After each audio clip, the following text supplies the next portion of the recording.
ಗಾಂಧೀಜಿ ಶಾಂತಿ, ಅಹಿಂಸೆ, ಸತ್ಯದ ಹರಿಕಾರ, ಸರದಾರ, ಭಾರತ ದೇಶದ ರಾಷ್ಟ್ರಪಿತ ಎಂದು ನಿಕಟಪೂರ್ವ ತಹಶೀಲ್ದಾರ್ ಎನ್ ರಘುಮೂರ್ತಿ ಹೇಳಿದ್ದಾರೆ. ಪಟ್ಟಣದ ಶ್ರೀ ಗುರು ತಿಪ್ಪೇರುದ್ರಸ್ವಾಮಿ ಗ್ರಾಮೀಣ ವಿದ್ಯಾಸಂಸ್ಥೆಯ ಆವರಣದಲ್ಲಿ ಹಮ್ಮಿಕೊಂಡಿದ್ದ ಮಹಾತ್ಮ ಗಾಂಧೀಜಿ ಮತ್ತು ಲಾಲ್ ಬಹದ್ದೂರ್ ಶಾಸ್ತ್ರಿ ಜಯಂತಿಯಲ್ಲಿ ಪಾಲ್ಗೊಂಡು ಮಾತನಾಡಿದರು. ಭಾರತೀಯರಾದ ನಮಗೆ ಇವತ್ತು ಅತ್ಯಂತ ಒಂದು ಪುಣ್ಯ ದಿನ.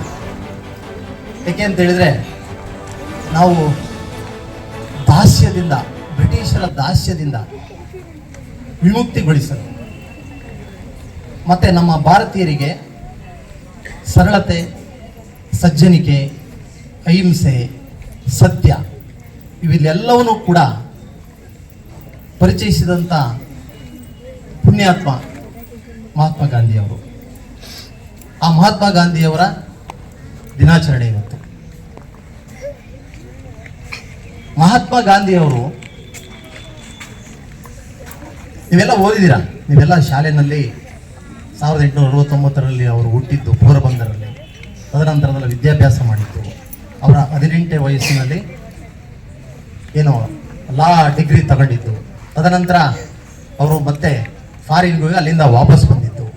ಅವತ್ತಿನ ಭಾರತದ ದಾರುಣ ಸ್ಥಿತಿ ಏನು, ಈ ಒಂದು ಸ್ವಾತಂತ್ರ್ಯ ಇಲ್ಲದಲೇ ಬ್ರಿಟಿಷರ ದಬ್ಬಾಳಿಕೆಗೆ ನಾವು ಏನು ನಲುಗಿ ಹೋಗಿದ್ದು ಭಾರತೀಯರು, ನಮ್ಮ ಒಂದು ಏನು ವ್ಯವಸ್ಥೆ, ಆ ವ್ಯವಸ್ಥೆಯನ್ನು ಕಂಪ್ಲೀಟ್ ನೀವು ಎಲ್ಲ ಹಿಸ್ಟ್ರಿನಲ್ಲಿ, ಇತಿಹಾಸದಲ್ಲಿ ನೀವೆಲ್ಲ ಓದಿದ್ದೀರಿ.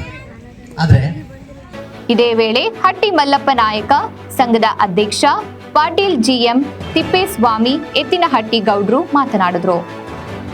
ಜನ್ಮದಿನಾಚರಣೆಯನ್ನು ತಾವು ಮೇಷ್ಟ್ರು, ನಮ್ಮ ಸುರೇಶ್ ಮೇಷ್ಟ್ರು ಮತ್ತು ನಮ್ಮ ತಹಸೀಲ್ದಾರ್ ಸಾಹೇಬರು ಬಹಳ ಸುದೀರ್ಘವಾಗಿ ಅವರ ಗುಣಗಳನ್ನು ಇವತ್ತು ತಮಗೆಲ್ಲರಿಗೂ ಗುಣದಾನ ಮಾಡಿ ನಮ್ಮ ಮನಸ್ಸಿನಲ್ಲಿ ಹೋಗ್ತಕ್ಕಂಥ ಅವರ ವ್ಯಕ್ತಿತ್ವವನ್ನು ತಮಗೆಲ್ಲ ಅಳವಡಿಸಿಕೊಟ್ಟಿದ್ದಾರೆ.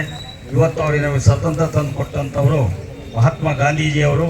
ಅವರ ಹಿಂದೆ ಲಕ್ಷಾಂತರ ಜನ, ಕೋಟ್ಯಾಂತರ ಜನ ಅವರ ಮಾತಿಗೆ ಬೆಲೆ ಕೊಟ್ಟು ಇವತ್ತು ಬ್ರಿಟಿಷರನ್ನು ಓಡಿಸಿ ನಮಗೆ ಸ್ವತಂತ್ರವನ್ನು ಕೊಟ್ಟು ನಮ್ಮ ದೇಶದಲ್ಲಿ, ಭಾರತ ದೇಶದಲ್ಲಿ ಇವತ್ತು ನಮಗೆ ಸ್ವಾತಂತ್ರ್ಯ ಕೊಟ್ಟದ್ರಿಂದ ನಾವು ಸ್ವತಂತ್ರವಾಗಿ ಜೀವನ ಮಾಡೋದಕ್ಕೆ ನಾವು ಒಂದು ದಾರಿಯಾಗಿದೆ. ಹಿಂದೆ ನಮಗೆ ಸ್ವತಂತ್ರ ಇಲ್ಲಂಥ ಸಂದರ್ಭದಲ್ಲಿ ನಾವು ಬ್ರಿಟಿಷರ ಆಡಳಿತ ಏನು ನಡೆಸ್ತಿದ್ರೋ, ನಮ್ಮ ದೇಶದ ಸಂಪತ್ತನ್ನೆಲ್ಲ ಬೇರೆ ದೇಶಕ್ಕೆ ಅವರವರ ದೇಶಕ್ಕೆ ಹೊತ್ಕೊಂಡು ನಮ್ಮ ಸಂಪತ್ತುಗಳನ್ನೆಲ್ಲ ಮರೆಮಾಚಿ ನಮ್ಮ ದೇಶದ ಸಂಪತ್ತನ್ನು.